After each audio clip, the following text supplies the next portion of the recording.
肥了。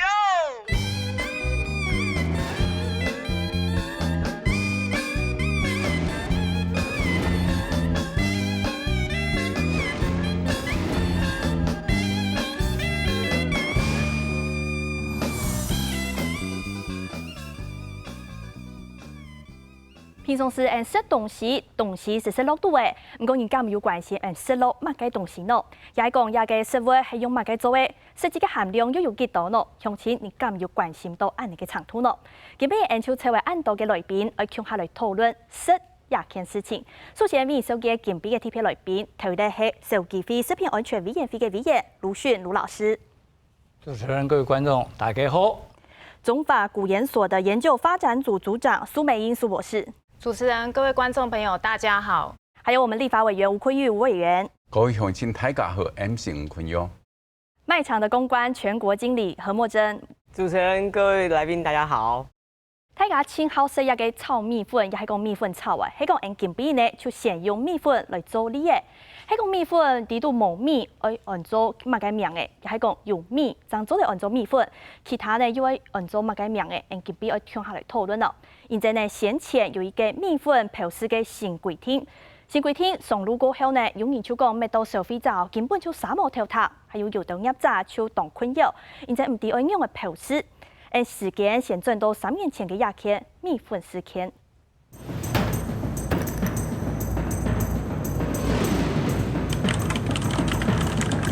不引起新竹米粉業者嘅不滿，今日如亞家米粉業者由新竹市長評論來到立法院澄清。我們一年外銷將近30-40億，你現在把新竹米粉換掉，他們用我們新竹米粉4個字啊。這個到時候我們這些米粉業者沒有生意的時候，衛福部你要幫我們怎麼處理啊？新竹的業界、農業工會跟經濟部制裁局啊申請的啊，這是一個事實吧？你們自己政府機關呢，這個橫向聯繫不夠，自己打自己嘴巴嗎？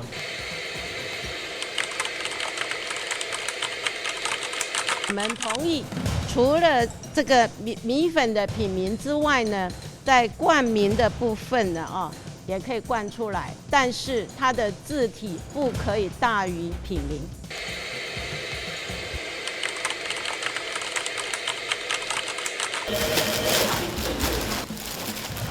中秋月餅也沒有月亮啊，太陽餅也沒有太陽啊。我的建議只是不要隨便讓人家改名字。不要把我們傳統的名字變成說專利變成別人的。定的一個時間呢，跟現在的一個時空背景已經有一些差距了哈。在出口外銷的時候，是不是會造成一些困擾？這樣的一個意見呢，我們會一併的來做收集。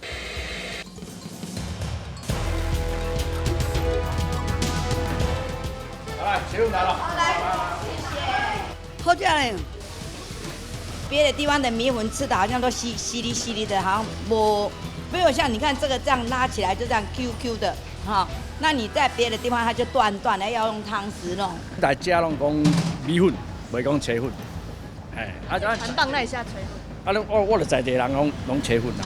以前叫做新竹米粉啊，只有前幾年食安風暴之後，要什麼新竹炊粉、新竹水粉、新竹米粉、新竹什麼粉，反正不要寫米粉就對了。現在是搞混了，大家都搞混了。有人說打過來說，我是要買米粉還是要買炊粉，我都搞混了。我說，炊粉跟米粉是一樣的意思，是我們本地人在講啊。可是他政府就不認同哦，不認同說米粉跟炊粉這個，他說分得很清哦。商品名稱會造成你的混淆嗎？不太會，就長這樣的東西都應該差不多。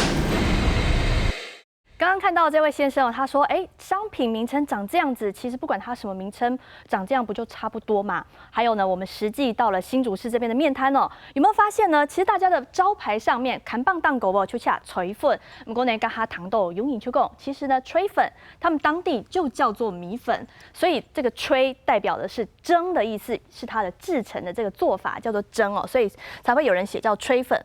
那我们回到2014年新制上路，米粉标示新制上路那时候呢，它怎么规定呢？我们就来看到食药署他说100%用这个米粉做的呢，用米做的叫做米粉，再来呢。它的含米量超过50%的叫做调和米粉，它的标示上要怎么写呢？就像旁边这边看到的，它必须要标出调和米粉之外，含米量也要把它写清楚，50%要写得很详细写出来。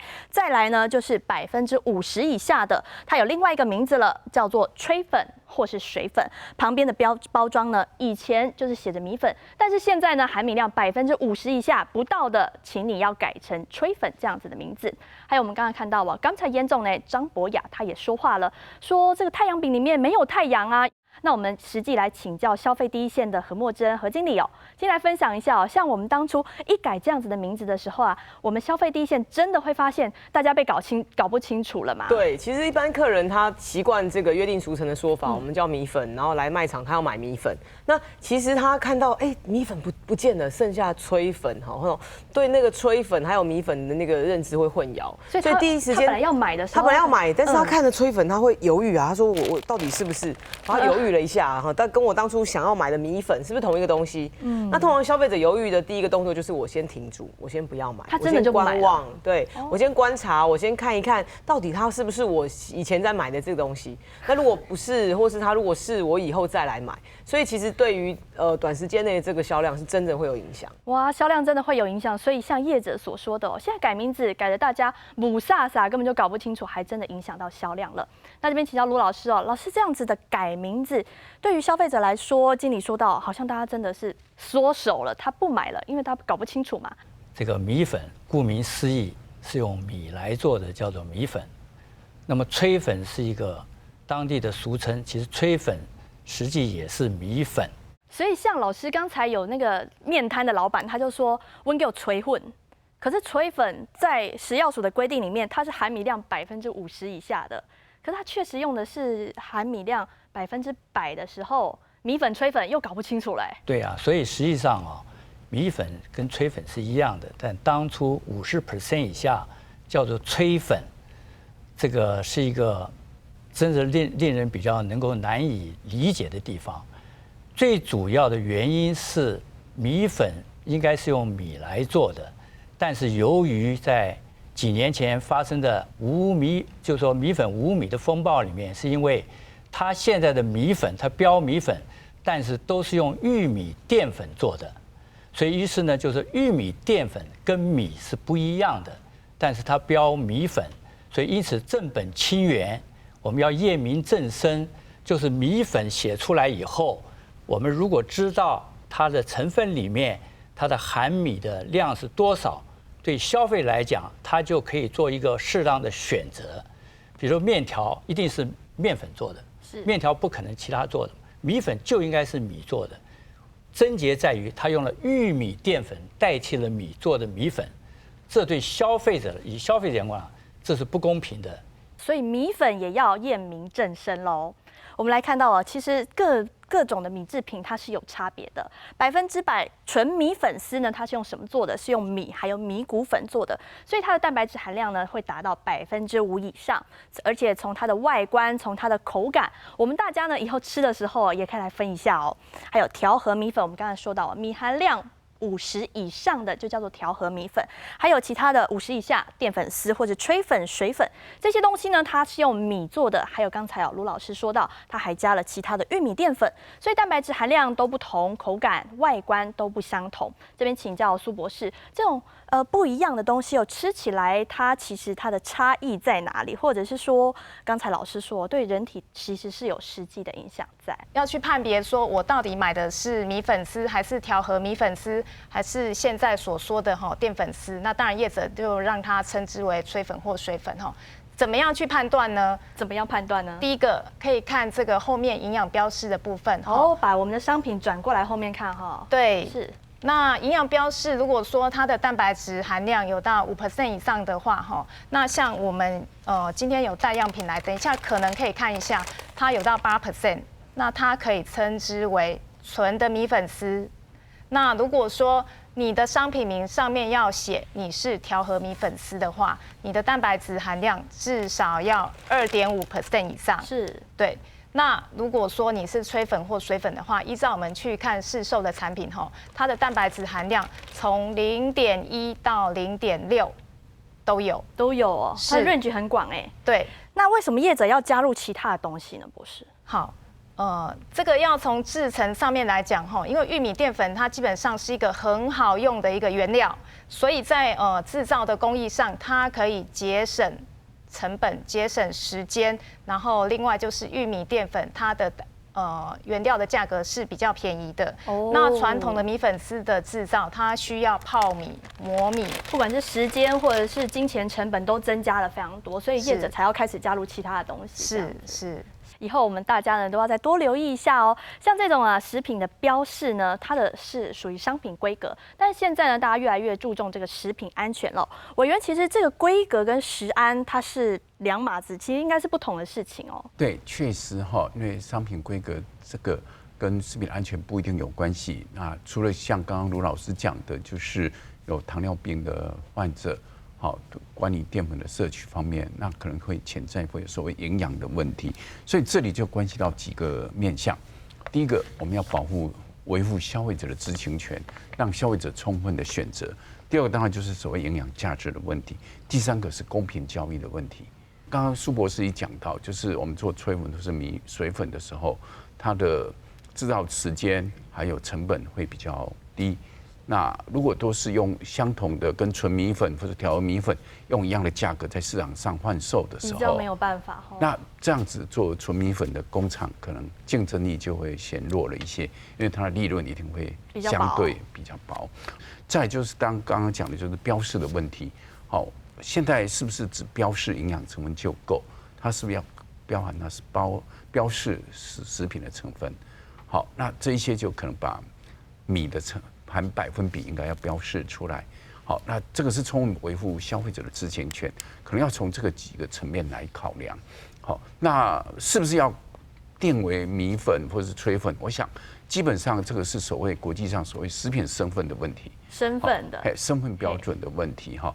那这个应该是说食药署应该召集业者、学者、专家，大家一起来讨论出一个什么样的名称。根据比如说现在所谓纯米粉、调和米粉是淀粉丝、吹粉、水粉，当时这个名称是怎么来的？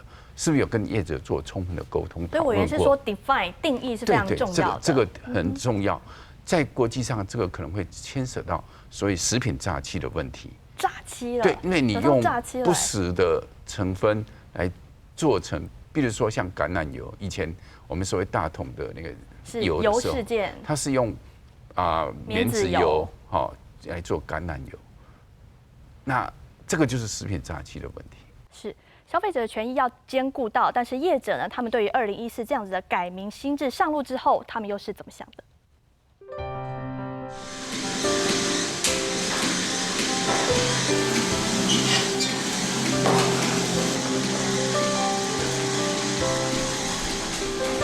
？9公分建材吹出米粉嘅后面是按用嘅按名咯，讲系6年，没清楚嘛？消费者他只是要花钱买东西吃嘛，那你今天如果能够让他更清楚的去购买到他想要的米粉的含量，消费者比较不会反弹。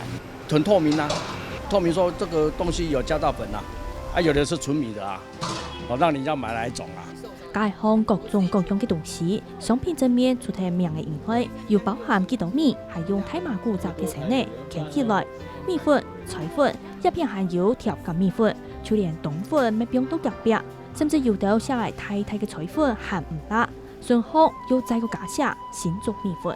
趴數你很難去調整，我覺得它只能說大概。你今天你能夠認定說你米加幾趴嗎？你覺得政府會一天到晚去檢測你幾趴？這執行上有困難，所以它只能給你大概一個分界點。吹粉跟米粉是一樣的意思，因為怎樣，新竹有2種，一種叫水粉，水粉就是翹很大片很粗的，有沒有？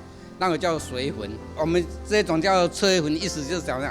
人家外地叫細米粉，因為呢就是我們在地人說吹粉，吹粉怎樣叫吹粉呢？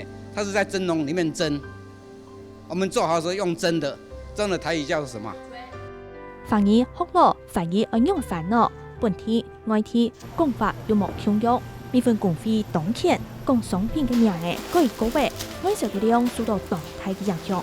2年差不多少了5亿元左右的产值啦，不是只是新竹，是全台湾的米粉业者。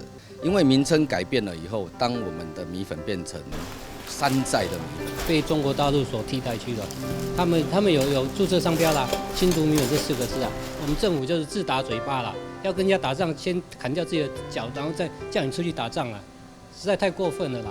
面对亚东议论，地方政府提出做法。我们就研究以一个在地产地的标章的方式，去标榜新竹的自然的环境跟我们酒酱风的特性，让人家了解新竹米粉特殊的口感。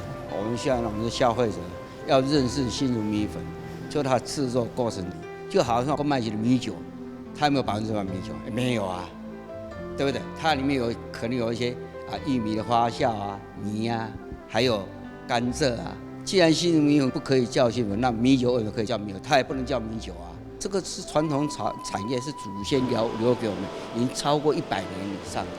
所以我希望政府要重视这个问题。食藥署要同名嘅寫清楚，3月到勞動業者當飛起，消費者限卡3毛條他，該名嘅根本無意得到好處。采访团队呢，就设计许多新竹市嘅南市沙旗鸦片、南市地区，头摆出讲很多米粉寮、米粉种哦。古早鸦片呢，从新竹鸦片有清好1.3嘅体力环境。9公分酒酱风，所以呢，吹出了新竹米粉非常特别的味道。但是现在呢，米粉究竟怎么 define， 怎么样标示呢？就掀起大家的不同的看法了。业者也有不同的看法哦。还有说呢，像业者提到，他们其实最大的影响是在于外销的这个影响哦。外销以前1年可以达到30亿元，但是现在呢，米粉同业工会说，2年下来新制上路，让他们2年的外销量掉了5亿元，损失了5亿元。那实际上这样子，所以大家很希望说，我们透过这个改名字，或者是说新制上路，有没有可以再缓冲、再修改的地方呢？很希望把他们的名字改回来，不要再叫什么吹粉、米粉，刚才梅粉什么通通都出来了，搞得大家好像不是很清楚。所以呢，请教莫真姐哦，这个实际像在地优势的话，或者说它其实现在掉入了这个名字之争呢，它的名字或者说它的在地优势，我们的商品可以从这个来看到说它的销量可能会不一样嘛？可能是名字问题，还是说在地的问题？其实如果讲在地啊，很多的这个就现在叫吹粉哈，吹粉上面它事实上就会标产地，像这个它会标产地，不同的产地。像这是鹿港的，这新竹的。是。那可能有一些地方，它可能特别在这样的商品上面，它特别有名。像我们知道酒酱风，所以新竹的米粉是最有名的。所以我们卖场在不管是厂商叫新竹米粉，或者是它这个产地叫新竹米粉，它可能在我如果今天要买米粉，它多了这个产地在地的感觉，它就会特别加分。他会特别买这个，会胜过他可能像我们这个就是自有品牌做的，他会选择的时候可能会以这个为主。因为他对于这个产地是有一定的认知度，然后对他的记忆里面他有这样的熟悉度，所以消费者其实对于这个约定俗成的事情，他其实是喜欢他自己喜欢的、习惯的、常常听到的，然后觉得有知名度的。其实这是一个很主观的一个购物行为耶，他认定，比方说新竹，他就是要找这一位，对，鹿港他也可以找其他的方式。没错，没错，有的人他可能我就是鹿港人，我觉得我们鹿港的吹粉最好吃。刚才有业者说，还有这个米粉同业工会，他就说现在改了名字，米粉变吹粉，他们的这个商品好像正宗就变山寨了。组长，像这样子的状况的话，他有可能透过改名的话，可以把大家所说的这个外销量把它救回来吗？这个产品标示的部分啊，不管是在外销，或者说有进口的产品到国内来销售哈，那基本上都要符合当地国家的标示的规定。是，所以今天如果说我们的不是米粉哈，是淀粉丝这样子出口到国外去，比方说像大陆地区好了，那它的标示也要符合大陆当地的规定嘛。所以博士，您说的是，比方说我们台湾这边50以下的要改叫吹粉、水粉，可是他在台湾叫这样子的名字，他登录了，他卖出去之后，他要遵从我们台湾的规定，要叫米粉或吹粉到不需要，他要遵守当地的标示规定。也就是说，如果说在大陆并没有这样子定义或者含量比例的限制的话，它可以照常叫新竹米粉。是，所以业者这样说的话，好像是你逻辑上就觉得会非常的奇怪。那相对的，国外的产品米粉丝，我们想在这个泰国或者在这个马来西亚，也有相当多的米粉丝进口到台湾来，他们也必须要遵守台湾当地的标示的规定嘛。台湾政府、中华民国政府这边的标示规定，假设它的米含量不到50% 的话，所以它一样要改名字。对。是罗老师，请问以前我们会这样子，新竹米粉大家已经约定俗成了，都是这样做的。从什么时候开始，大家开始加了其他的东西？这个跟政府的管制政策会有关吗？10几年前，那我曾经做了一个计划，就是跟这个希望在营养健康上面有关的一个，结果我就测了台湾的米粉，结果发觉到。那时候台湾的米粉竟然它的蛋白质都是接近于零，所以说它等于用什么做出来的？对，所以我就开始说奇怪，米应该至少有5%、6%的，为什么现在的米粉我测的都是0蛋白质？结果呢，我就去了解，结果就变成淀粉来做了。起先的时候就是说纯米粉如果是100%用米做，其实也是。会加一点淀粉，那时候可能加10% 淀粉，让它的质地、Q 感都非常的好。又是追求口感，所以要加其他的。结果加了其他以后呢，第一个就跟刚刚苏博士有谈到的，它价格降低很多。因为台湾的米越来越贵，淀粉越来越便宜，所以1斤的淀粉10块钱，1斤的米要30块钱，那么又那么容易去做。所以，于是从20%的淀粉加到60%，最后变成100%。越加越多，越加越多，因为想要 Q， 想要便宜，降低它的成本。降低成本，然后煮起来大家都习惯了，不会烂，久煮不烂嘛，多好。以前传统的，所以炊粉跟米粉，用这个炊粉变成50%以下，实在说起来，对不起我们的老祖宗。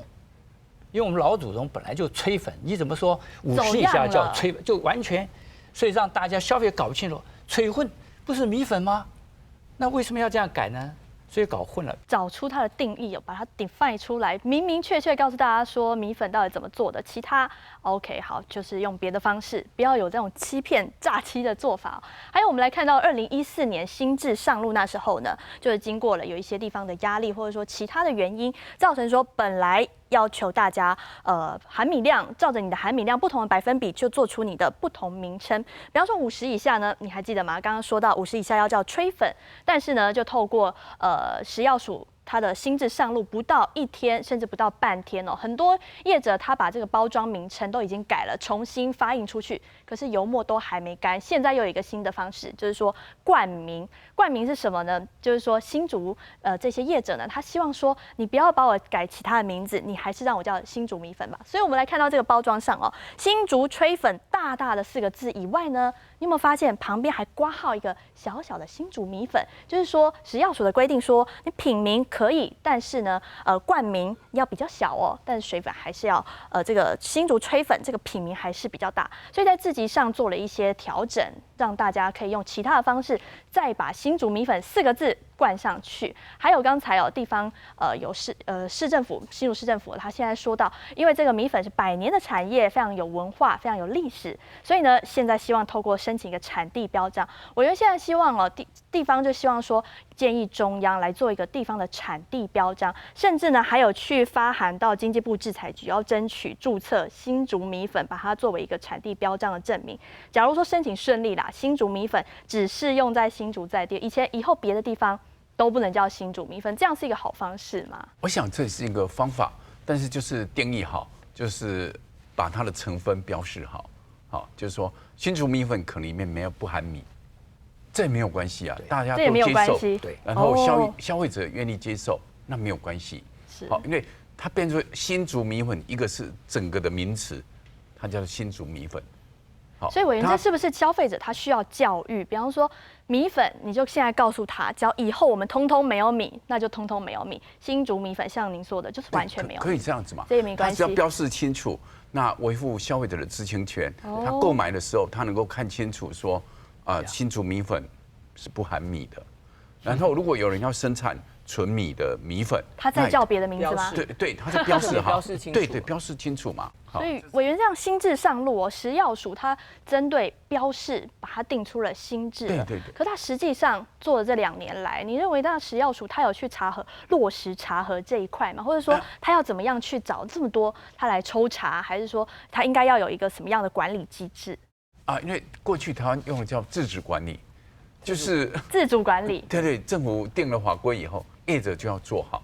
如果没有人来检举或没有事情，他就大概这样是信任大家。可是现在的食安事件层出不穷，所以我们就觉得说，食药署这样做可能不是很理想，不应该用这样的，比较放任式的自主管理了。在复委的这个食安法里头，我们有加一条，就是政府应该去辅导业者，尤其中小企业的食品产业更需要辅导。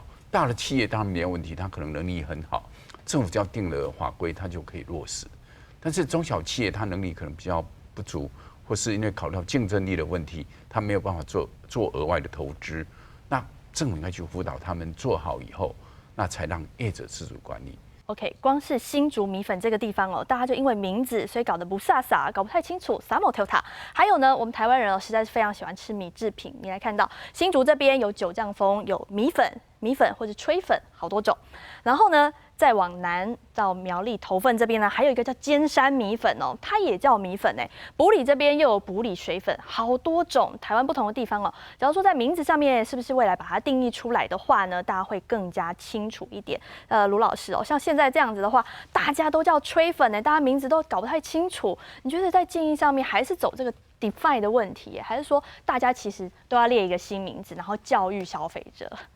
刚刚委员讲的很好的，我们从源头管理，我们让它新竹米粉好，你新竹米粉你可以，你新竹米粉是你的牌子招牌，但是你是零米的时候，你卖 OK， 但是其他的人他做的时候，他用这种就是说，我是纯米的时候，请问你新竹米粉的招牌，你还能存在吗？反而你把新竹米粉100年的招牌自己给自己砸了。如果你要用新竹米粉标0米的话，那消费者了解以后，请问他去买一定买，我去买什么？我要吃米粉的时候我去买，但有些人觉得我不要吃米，我要吃淀粉的，对我也选，我就买这个便宜的嘛。这消费者就刚刚主委员讲的很好，就是消费者他要知，他给他知的权利，他去选择，我们政府就好管理了。我们政府其实很好管理。事实陈述就没有罪了。其实我倒蛮建议在新竹米粉，假设我们还是回到新竹米粉，以大家约定俗成喜欢听的这个名字来说，对大家最喜欢听的，我觉得只要把这个含米量做清楚的标示，其实我就达到消费者知的权利了。好，不管它叫什么样的米粉，什么样的粉都可以了。就是原来我当然知道我长这个样子就叫新竹米粉，或者就叫米粉哈。但是我让它很清楚的标示，我是含米50%，我是含米10%，我是含米100%。那这个民众看到就说，哎，那我今天我自己再去选择我要吃对，我今天想要吃 Q 一点的，我可能要0的，我就不会再炊粉或水粉，其他的搞不清楚。对，我就吃含米100%的。那我觉得这个部分是对于消费者来说一个知的权利的一个更清楚啦。是。那我倒觉得这个名字叫什么是一件大家已经习惯的事情，但是百分比才是消费者想要知道的。我到底买的这个东西它含量是多少？它是不是有让我觉得我以为是100%，结果只有50%不到。是。我再给你报告，肾脏病的患者，对不对？他比较不能吃有蛋白质的，所以100%的淀粉做的米粉对肾脏病的患者反而是好的，反而是好的。所以我们的标示的，就是说我们做任何我们标示它的健康的话，不是对消费者更好，这样还各有所需，各有所需消费者可以自己去找到自己想要的东西。所以现在呢，米粉的新制哦，食药署到底它要怎么样去面对地方的其他建议，或者说消费者？目前呢，食药署说都还没有定论，其实都还在跟比方说民代啊、地方还有业者都还在讨论当中，没有定论。但是呢，对于观众朋友，米粉要怎么命名，您怎么看呢？我们广告之后回来还要讨论其他食品我们两个问题。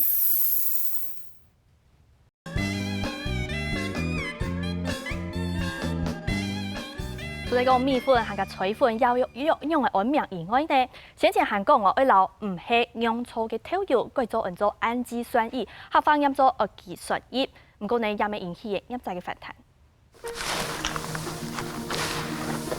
我哋也是佢發酵清熱之後，吼，你愛來攪擾，特調要入溫度，吼，佢要抑制給它發酵，吼，然後呢，佢咪做在做。防腐的作用。唔過一條按辣當中時，韓國大鋪都凊彩唔得。係，你啊，按鉗起來，按是完成嘅。答案講都係用心做出來嘅。6年前，李大哥考慮到不可能嘅空間，開始自家做調油，有部分個就係佢做嘅素菜。試試看啊，雖然落去有啲鹹，但是到後年頭嘅時，其實真甘真甜。嘿，食點梅頭清香。一般的呢？一般呢，佢會刺鼻，嚇，佢食到伊會粗粗的梅頭，成本真貴啊，全部人工，全部手工啊。按日乾啊，你加發酵東西，做做5乾哦。餅家私賣場貨架行看下過去，各種調油都有，一乾對32元起始，到200元都有。我們一般的消費者，但吃便宜的也有呢。那如果你很清楚的標示說我的醬油不是純的醬油，那其實消費者他還是會有一個選擇，他寧願可能會多花一點費用，他會想要吃好一點。那因為現在大部分沒有標示那麼清楚嘛，所以可能很多消費者會認為說他買到的其實就是純的。像氨基酸液也可以啦，但是大家對調油的了解哈，實在是清少。曉得，唔過啲按用嘅本末，個呢列到正面看啊，下定100%數工，韓國做呢個無鹽無瑕純用醋，漂台好係同講應用嘅作為，無論係用暗講還係用太空嘅。就讓消費者沒唔清楚。其實對於民眾來說，當我看到這個醬油，我沒有辦法透過味道、透過任何方式去知道它是不是純釀造，所以就必須要讓廠商自由行政。那我們在這一塊又少了一個政府的認證。如果我們能夠有一個官方單位或是一個可信賴的單位，消費者自己有自己的判斷跟選擇，那就不會讓這些可能比較游走在中間的這個廠商會有魚目混珠的這個部分。調油也就名嘅講係按叫嘅，食藥署嘅命令下來講愛改名嘅就愛改，超過人有啲嘅權利，是講按呢，所以消費者係行較清楚，也係行較三無條塔。呢種人呢，佢比較愛較空間，故所佢會去買純釀造按呢嘅調油，唔過呢，先前實講哦。有啲肥用粗嘅調油，攞佢過嚟做氨基酸液。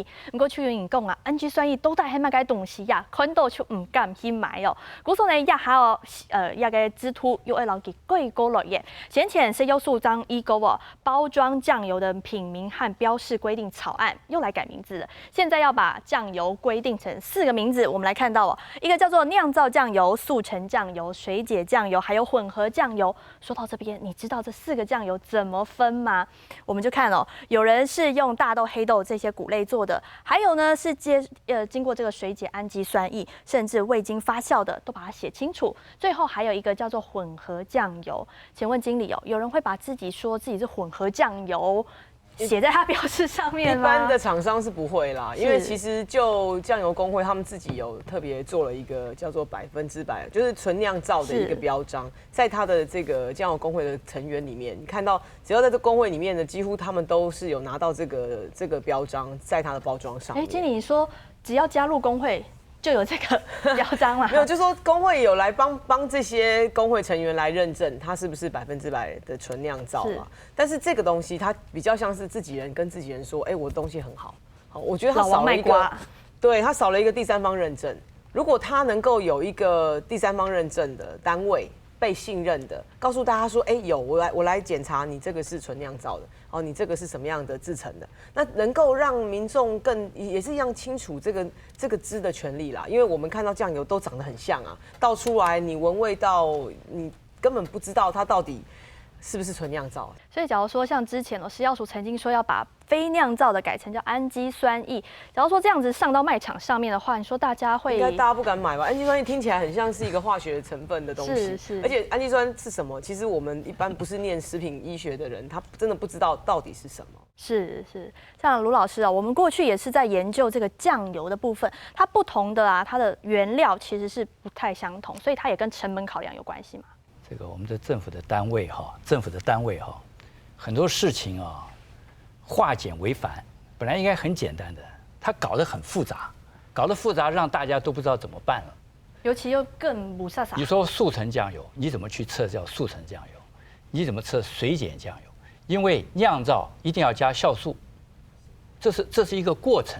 你大豆、黑豆，其实酱油不只有豆，它要加小麦。它加这些原因在哪里？是有成色、成味，它都有。所以说我发酵的时候，借着这些谷类就成色、成味、有香味。我如果没有经发酵，这叫什么？就是直接的酸水解。水解通常用盐酸水解，很快。对，盐酸就蛋白质水解掉了，然后呢再加一些什么，就是变成氨基酸了。那么如果你用这个氨基酸液，真的连我都不知道，酱油就变成氨基酸，对我们学食品来讲是很滑稽的一个事情。有些酱油我不要是纯酿造的，我只要速成。为什么？因为我炒菜的时候我加点酱油，它有那个咸味，有点这个就 OK 了，对不对？我要沾酱的，我吃水饺吃什么沾酱的，那个纯酱是不是香？所以是酱油实际上它做出来不同的时候，它是在功能上有不一样。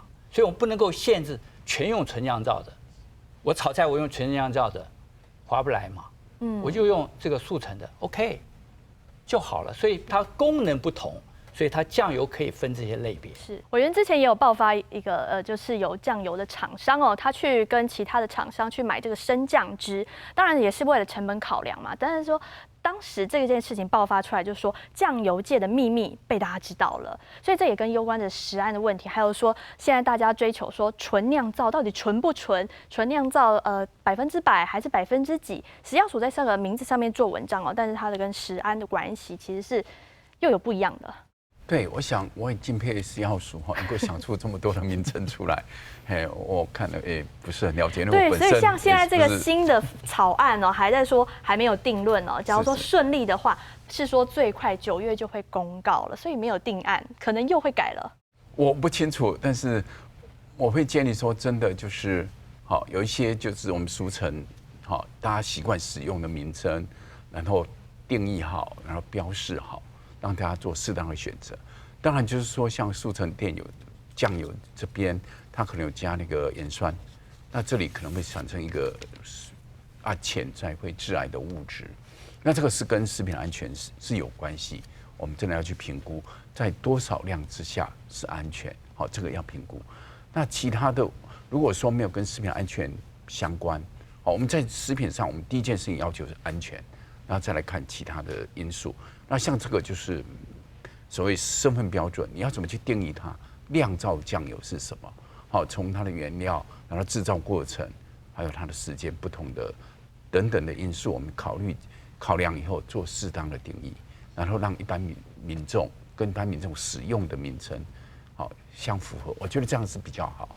然后其他的看这酱油业者希望怎么使用。那我们都标示清楚，因为这个最重要就是维护消费者的知情权，让消费者了解，请他们自行选择。那另外就是不同厂商不同的制程，关系到成本高低，那这个会造成不公平的交易的问题。那我要维持市场上公平的交易，所以也不希望说你是混合酱油或是水解酱油，把它标示成酿造酱油，那这样潜在造成所谓不公平交易的问题，那这个可能潜在就会会有那个食品诈欺的问题。像博士业者只要一抱怨的话，大家觉得不飒飒，所以食药署现在就改名字，一改再改，现在都还没有定案，有可能也会再改回来哦。所以这样子证明标示之下，这种措施，你认为有让大家有更有所依据了吗？还是说消费者他真的被教育出来了，他以后就认这一些，他更清楚了，这样会是好的方式吗？证明非常的重要哈。那就像吴立伟所讲的，你的名称是什么没有关系，但是你里面的定义要让大家非常的清楚。那当然，在这个速成酱油的部分哈，我想在食安上可能也有一点需要去考量的，就是水解氨基酸液它的原料是什么。所以在这个速成酱油上，我们并不知道水解氨基酸液，依照这个新的草案措施的话，并不知道说，它里面需要怎么样遵循，对不对？对，所以食药署现在在推的这个追踪追溯的系统非常的重要。那如果说以一般现在速成酱油，它所用的原料是这个脱脂大豆，那脱脂大豆从哪边来？脱脂大豆一般来讲的话，哈，在台湾在用的是这个去萃取这个大豆沙拉油之后的这个副产物。好，那这个大豆沙拉油的部分的话，不一定是用这个压榨的方式下去处理的。还有什么方式？有可能是用这个溶剂下去做更快的方式做处理。所以我们在这个脱脂大豆的原料里面，可能会残留有这个当初在萃取油脂时候所残留的有机溶剂。那所以是不是要让消费者可以去认知跟理解这样的制成是不是有卫生安全的危害？我想政府也要花一点力气去考量这样子的原料来源是否合理跟合法，是会不会造成消费者的健康上面的危害？消费者上面健康上面的危害，还有说呢，他对这个品名的了解。我们来看到这个台大的毒物所的教授康兆洲康教授同时也是行政院食安办的主任。康教授他怎么说呢？他有一篇文章他就说到。我们来看到传统上以米还有麦芽汁作为商用麦芽糖的原料，但是呢，这个是麦芽糖，大家过去对它了解，但是在知道了它的原理之后，它可能加了其他东西，米被淀粉所取代了，所以呢，麦芽汁被酵素取代，有必要就因为这样子，就像米粉或者说像酱油一样，加了其他的东西就把它改名了吗？甚至是化学做的酱油有必要改成氨基酸液吗？这是康教授的言论，就能够确保产品是符合卫生标准的吗？还有说消费者能够更清楚产品的特性吗？接下来呢，大家的食安意识越来越高了，老师，这是不是未来会越来越多这样的问题？假如说大家一直在名字上面做文章的话，大家好像改都改不完呢。为什么要改为氨基酸液呢？如果你改为氨基酸液变成怎么样？我拿任何东西是氨基酸出来的，我就说这就是酱油。对啊，越搞越混。是，所以这就是消费者我们要的是什么？告诉我们，我们现在买的这个东西是怎么来的？资讯我吃起来放心安心，不会有疑虑，就够了。是你改了越多名，消费者越来越混乱，政府也不知道怎么去检测。老师，像您说在这个中国大陆那边呢，他们针对酱油其实是有不同的名称，这样是一个好的方式吗？哎呀，老师叹了一口气，我有点像这样子。你看，它生抽还有老抽它就是针对不同的颜色、不同的用途，把它取了不同的名字，消费者会不会是更了解呢？我们就来看到刚才老师说到生抽。它是什么样的用途呢？它的用途可能需要来烹调，它直接加在我们的菜里面。可是呢，假如当你要食品要去上色的时候，要增加它的颜色，我们就可以用这个比较深一点的焦糖色的这个老抽来去做。但是它的制作过程呢，大家都会对这个商品的名称是有认知的。所以委员，我们也适合用这样的方式，会比现在的食药署定出4个标示更清楚吗？我想就是充分标示了它的内容，然后。好，比如说它的成分嘛，哈，像因为我不是食品科学的背景，我看这个我不是非常了解什么叫生抽，什么叫老抽，哈，我不是很了解。这个委员，这其实也变成跟我们的这个米粉、吹粉一样，就对于大家的这个认知是不清楚的时候，大家对于它就会很陌生。我想除了它，因为它有标示它的功能嘛，哈，那如果消费者他这样是引导消费者在使用要买什么酱油。但是问题就是在这里，就回到我们原来的，它到底是什么做成的？又来了，源头管理。老抽是不是一定怎么样？它的原料是什么，它到底是不是我们所谓的水解的啦、速成的，我们也不清楚。所以它这里就会回到我们原来的老问题。是。它这里也没有定义清楚嘛。所以在修法里头，其实我们在食品安全卫生管理法里头，事实上是有把食品身份标准开始入法。国际上这是有入法的，尤其真的每一个国家常用的、大家常消费的这个食品，那我们应该要定义好，避免困扰，避免困扰，像这样就造成很大的困扰。那这没有必要，我想这个是没有必要，我们把它定义好，那也配合我们一般民众他习惯使用的名称，我们这样子根据大家习惯使用名称，把它内容成分定义好，能够充分维护消费者知的权利，让消费者自行选择，因为他每个人的需求这样就够了。证明措施的不一样所以针对不同的内容里面，它就食药署又做出不同的罚则，罚4到400万。这中间当中很多的新的制度定了出来，像博士我们也有在跟政府单位来做配合其实，在政府单位定了这么多的规则当中，它有落实去查核，甚至是说已经查到有谁不合，或者是有谁又合了，有这样子的公布数据嘛？或者说我们在实际的商品有发现，可能它有不合的地方。是。我想充分的资讯揭露非常的重要。那适当的去教育业者跟教育消费者对于产品的定义的认知也非常的重要。所以我想在以业者的部分来讲，有时候业者他不见得那么容易很清楚的明白法律的条文、法规的条文在说什么，以及他也不见得很清楚明白说他所选用的原料来源是否正确。我举个例子来讲好了像以现在这个米粉丝的部分，虽然说它现在依照政府的规定去写它是调和米粉，调和米粉刚刚就是说到50%的米含量以上，但是我们把它背面的这个营养成分把它翻过来看一下，好，可以看得到是它的这个蛋白质的含量只有2.0。2.0，对，只要我没有记错的话，刚才我看到的应该是50以上的要2.5以上对，所以他自己所在制造这个米粉丝所选择的原料来源是什么？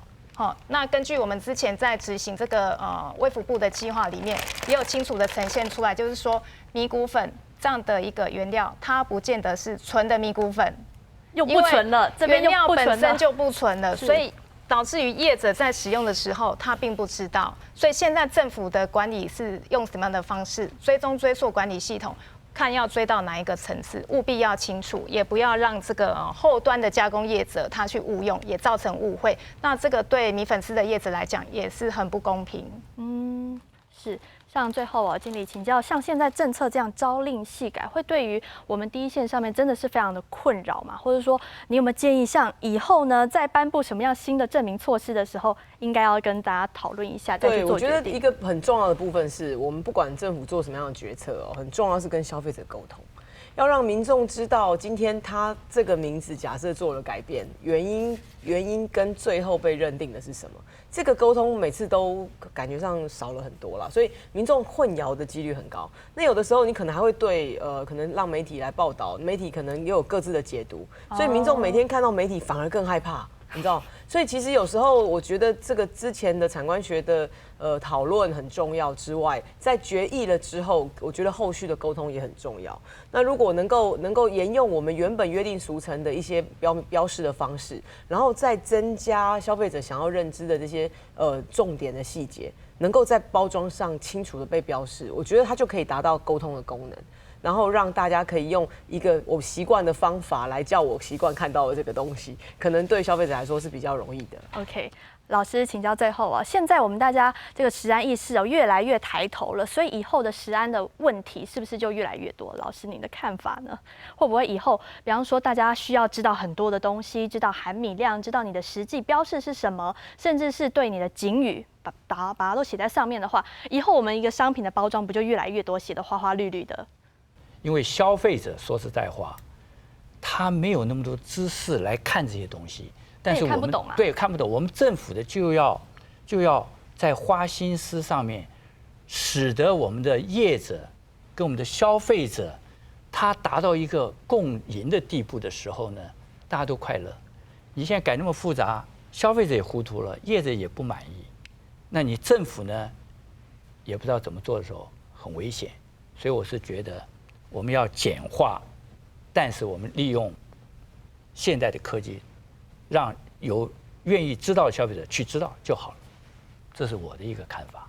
OK。现在消费者的意识高涨了，所以大家对于品名标示的要求是越来越高了。但是呢，也因为很多的新的措施下来呢，造成大家的争辩，甚至是讨论说，到底要照以前的方式，还是要照新的方式呢？可是呢，一个产品一个品名，它就是一个约定俗成，它可能背面呢有它的历史，有它的文化背景所在。所以呢，证明的措施一下去，到底大家何去何从呢？